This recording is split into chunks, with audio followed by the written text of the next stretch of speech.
समस्त को शुभेच्छा। आमे गद्य जन्मभूमिर शेष अनुच्छेद पंचम अनुच्छेद विषय उपर आलोचना करबा। पूर्वर आमे चतुर्थ अनुच्छेद आलोचना करथिले जे पिला माने शिक्षित होई निज जन्मभूमि ठारू किपरि दूर को चली जाउछंती, सेमानकर बापा माँ केते दुख करुचंती, जते बेले सेमाने सहर को चली जाउछंती निज जन्मभूमि रे रहिबा को चाहू नाहंती एवं तांको मनरे गोटे भावना आसुची जे आमे जदि ग्राम को फेरी जिबा ग्राम रे आमे रही रोजगार करि परिबानी एवं ग्रामवासी मानकर जो मनोभाव रही कर्म योजना सेठी जो रही सेमानक सहित आमे ताल देई परिबानी। एई सब कारणरू बहु पल्ली जननी आज सेमानकर शिक्षित संतान को हराई बसचंदी। बहु पल्ली जननी बहु माँ सेमानकर संतान को हराई बसचंदी, जो संतान माने के शिक्षित होई दूर को चली जाइछंती। अर्थ बलरे हेउ भाग्य बलरे हेउ बा अध्यवसाय अर्थ कठिन परिश्रम करिके हेउ जो माने शिक्षित रूपे उदयमान अर्थ अग्रणी बा आगुआ हुंती सेमानक संबंध रे पल्ली ग्राम रे बहु कल्पना जल्पना चले। जो माने शिक्षित होई टिके बाबू होई गले सहरी बाबू होई गले सेमानक विषय रे ग्रामर लोक माने बहुत किछि आलोचना करंती। विद्यार्थी जीवन रे सेमाने पिता मातांक आशा भरोसार स्थल होई अर्थ मुख्य होई आशा भरोसार मुख्य होई ग्राम वृद्ध मानक प्रशंसार दृष्टांत अर्थ उदाहरण होई ग्रामभूमि मंडन करिथांती। मंडन अर्थ परिचित करिथांती जे ग्रामर सेमाने गोटे परिचय सृष्टि करिथांती। भाग्य बलरे हेउ शिक्षा बलरे हेउ बा कठिन परिश्रम बलरे हेउ जो माने टिके आगुआ हेले शिक्षित हेले सेमाने बहुत परिश्रम करिथांती। ग्राम रे रही चलिबा सेमानक पई टिके कष्ट होई थाए। सेमाने सहर को जाई परिश्रम करी सेमाने संभ्रांत वंशीय बोली परिचय देई थांती, जहा फल कि सेमानक बापा माँ माने सेमानकु हराई थांती। आ सेई मानक विषय रे ग्राम रे ही बेसी आलोचना होई थाए। किंतु समय आसे जेतेबेले कि ग्रामवासी माने सेमानकु देखिबार सुद्धा सुविधा पाआंती नाही। जो ग्रामवासी माने सेमानक विषय रे एते आलोचना करंती समय आसे से ग्रामवासी माने से उदयमान युवक युवती को आउ देखि पारंती नाही। कृष्ण 3 दिन को कंट करी मथुरा को चिरदिन पई चली गला परी सेमाने बहु दिन पई सबुदिन पई ग्रामभूमि छाड़ी चली आसंती।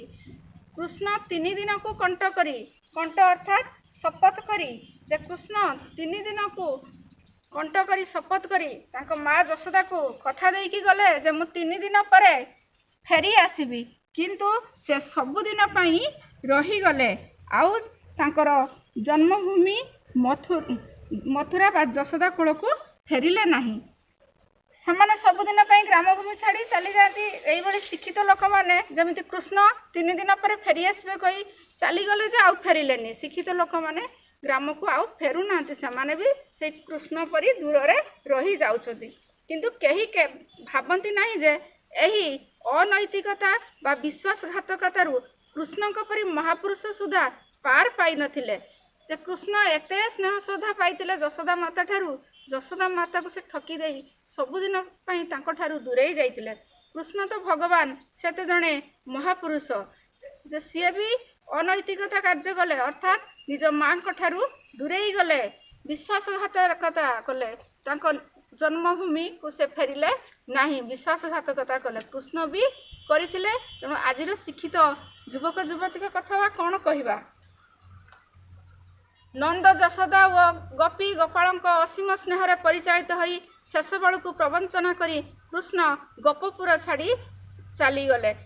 जे नंद जशोदा जो नंद जशोदा सेमाने एत स्नेह श्रद्धारे कृष्ण को बढ़ाई गोपी गोपाल मानक असीम स्नेह पाइतिले, सेई मानक स्नेह से परिपालित होइतिले। शेष बेलू को से प्रवंचना करी गोपपुर छाड़ी आसिले। नंद जशोदा चक्षु अंधीभूत हो गला, सेमाने कृष्ण को पाइबा पाई अंध हो गला, कृष्ण को देखि पारिले नहीं। प्रेममयी राधा शशिकला परी दीना और क्षीणा हो गले। प्रेममयी राधा जो राधा कृष्ण को एते प्रेम करतुले से शशिकला परी दीना हो गले, दुखी होई रोगरे पीड़ित हेले, क्षीणा हो गले। क्षीणा अर्थात दुर्बल हो गले। किंतु कृष्ण आउ फेरिला नहीं। कृष्ण सबुदिन चलीगले। महाभारतर महासमर को अंगुली निर्देश रे चलाइले महाभारत युद्ध कराइले पांडव मानकु नहीं तांकर अंगुली निर्देश रे चलाइले महाभारत युद्ध मथुरा ठारू द्वारिका पर्यंत दीर्घ पथ अतिक्रम करी से विपुल राज्य अपरिसीम विभव अभ्रकंस प्रासाद अष्टपाटवंशी और अगणित पुत्र कन्यार अधिकारी होई द्वारिकार बसीगले द्वारिकार राजा हेले कृष्ण विपुल राज्य अधिकारी हेले अपरिसीम विभव बहुत संपत्ति तांको पाखरे रहिला अभ्रकंस प्रासाद आकाश छुआ प्रासाद अष्टपाटवंशी तांकर अष्ट पाटराणी थिले अष्ट पाटवंशी श्रीकृष्णकर अष्टपत्नी रुक्मिणी सत्यभामा जाम्बवती मित्रविंदा प्रभृति तांकर अष्ट पाटवंशी थिले सांगसाथी थिले मध्य प्रवास तीर्थर एरकार बनरे परस्पर को हाणी ध्वंस हो गले किंतु कृष्णकर परिणाम कौन है से तो गपपुर छाड़ी बहुत दूर को चली गले द्वारिकार जाई रहिले विपुल राज्यर अधिकारी हेले अपरिसम विभव पाइले किंतु शेषर तांको परिणाम कौन होइतिला कृष्णकर अभ्रंकस प्रासाद अतल जलदी तଳରେ निमग्न होइगला सेही आकाश छुआ प्रासाद जलरे लीन हैला आउ तांको नव संसारर मध्यप वंशगोष्ठी और सांगसाथी मध्य प्रवास तीर्थर एरकार बनरे परस्पर को हाणी ध्वंस हो गले प्रवास तीर्थ अर्थ तीर्थस्थान এই तीर्थस्थान द्वारिका निकटवर्ती तीर्थस्थान द्वारिका पाखरे तीर्थस्थान रही एरकार वन अर्थ सरवण प्रभास तीर्थ एरकार बनरे परस्पर को हाणी ध्वंस हो गला तांकर जो वंशधर से माने परस्पर भितरे लड़ाई लागिले परस्पर को हाणाहुणी हो रक्तपात चलिला राज्यहीन गृहहीन धनहीन और पुत्र कन्याहीन हो शेष बेलू महाभारतर कर्णधार निबिड़ अरण्यर लतिका दलारे अवश्य अंग को ढाली देले राज्यहीन हो गले जो राज्य से अधिकारी होते राज्यहीन हेले गृहहीन हेले गृह को हराइले धनहीन हेले पुत्र कन्याहीन हेले शेष बेलू महाभारतर कर्णधार महाभारतर जी मुख्य होइतिले से मुख्य श्रीकृष्ण निबिड़ अरण्य लतिका अर्थ लता दलारे अवश्य अंग को ढाली देले तांकर प्रांत अंग को से ढाली देले अर्थात सेठी से पड़ी रहिले अवश्य अर्थ दुर्बल लतिका अर्थ लटा पद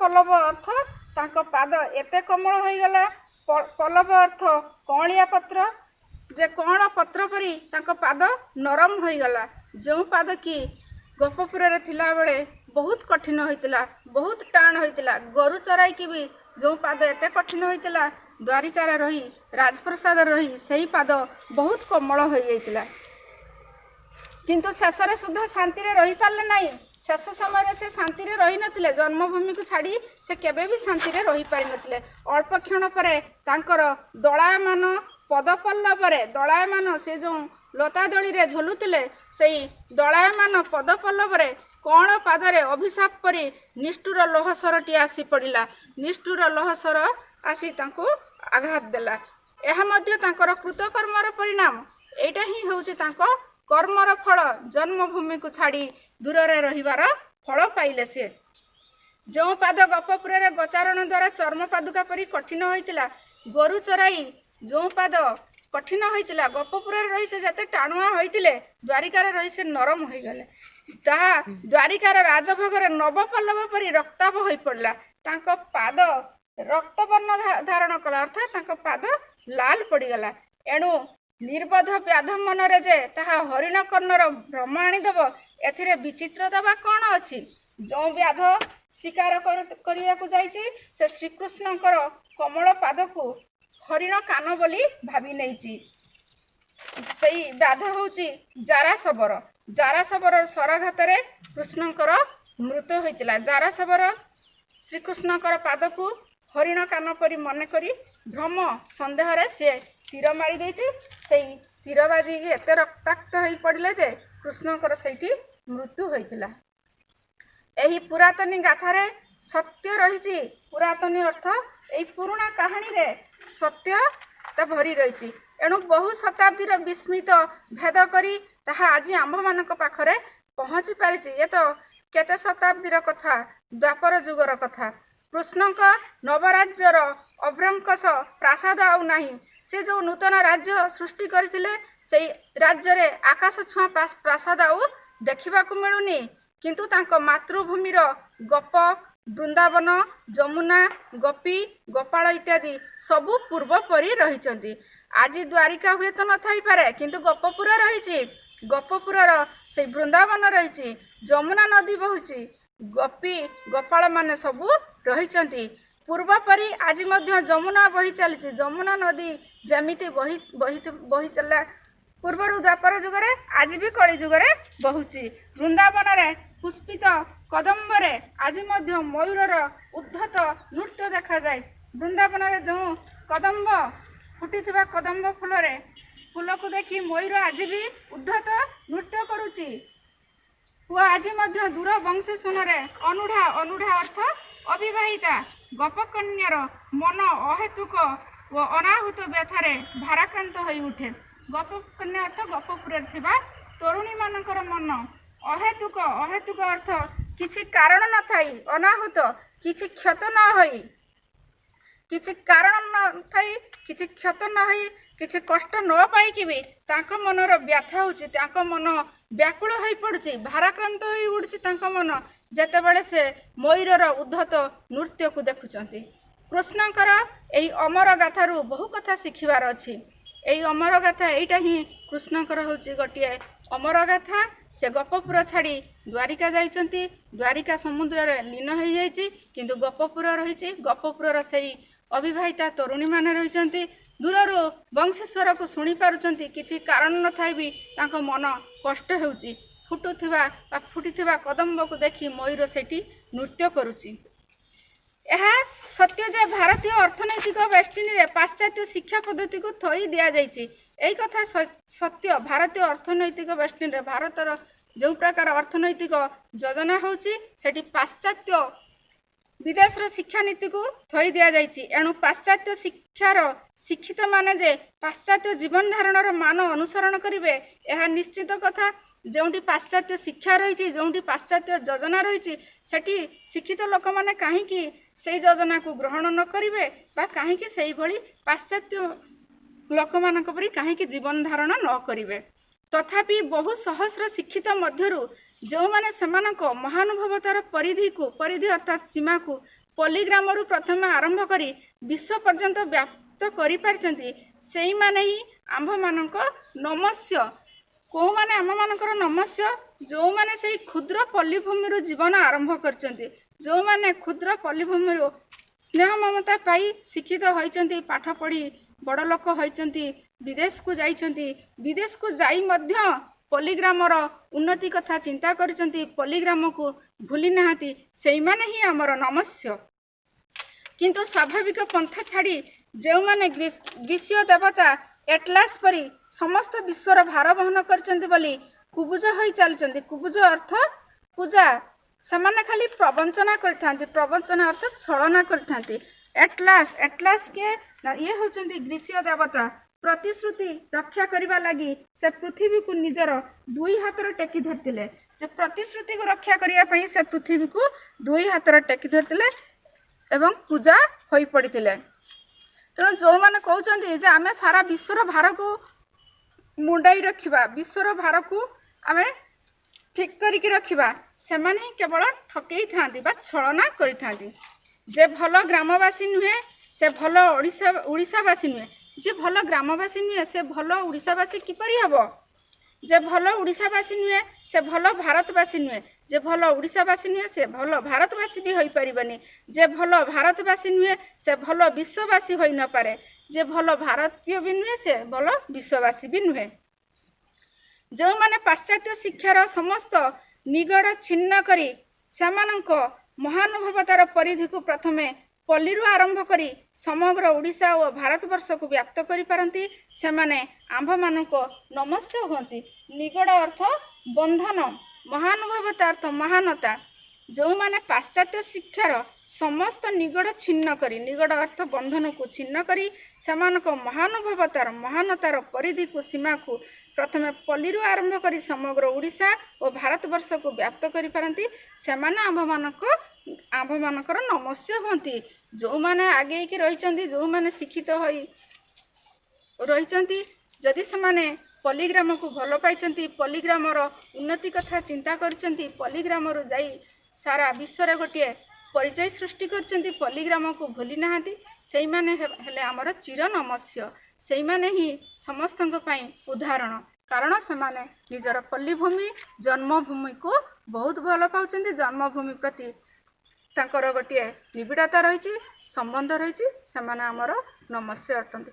ବାସ୍ତବିକ ଏହି ଜନ୍ମଭୂମି ପ୍ରବନ୍ଧରେ ଲେଖକଙ୍କର ପଲ୍ଲୀଗ୍ରାମ ପ୍ରତି ଯେଉଁ ସ୍ନେହ ମମତା ରହିଛି ଜନ୍ମଭୂମି ପ୍ରତି ଯେଉଁ ମମତା ରହିଛି ଶ୍ରଦ୍ଧା ରହିଛି ତାହା ଖୁବ୍ ଶିକ୍ଷଣୀୟ ଆଜିର ଶିକ୍ଷିତ ସମାଜ ପାଇଁ ଆଜିର ଯେତେ ସବୁ ଶିକ୍ଷିତ ଯୁବକ ଯୁବତୀ ଅଛନ୍ତି ସେମାନେ କେବେ ବି ତାଙ୍କ ପଲ୍ଲୀଗ୍ରାମକୁ ଭୁଲିବା ଉଚିତ ନୁହେଁ ପଲ୍ଲୀଗ୍ରାମର ଉନ୍ନତି କଥା ସବୁବେଳେ ଚିନ୍ତା କରିବା ଉଚିତ ଏବଂ ଜନ୍ମଭୂମିକୁ ଭଲ ପାଇବା ଉଚିତ ସେଥିପାଇଁ କୁହାଯାଏ ଜନନୀ ଜନ୍ମଭୂମି ସ୍ୱର୍ଗାଦପି ଗରିୟସୀ ଏ ଜନ୍ମଭୂମି ଜନନୀ ପରି ଜନନୀକୁ ଯେମିତି ଭୁଲି ହୁଏନି ଜନ୍ମଭୂମିକୁ ମଧ୍ୟ ସେହିପରି ଭୁଲିବନି ବାସ୍ତବିକ ଲେଖକଙ୍କର ଜନ୍ମଭୂମିର ଯେଉଁ ରହିଛି ଶିକ୍ଷଣୀୟ କଥା ତା ସମସ୍ତଙ୍କ ପାଇଁ ଶିକ୍ଷଣୀୟ ଏବଂ ଶିଖିବା ବି ଉଚିତ ଜନ୍ମଭୂମିକୁ ଭଲ ପାଇବା ଉଚିତ।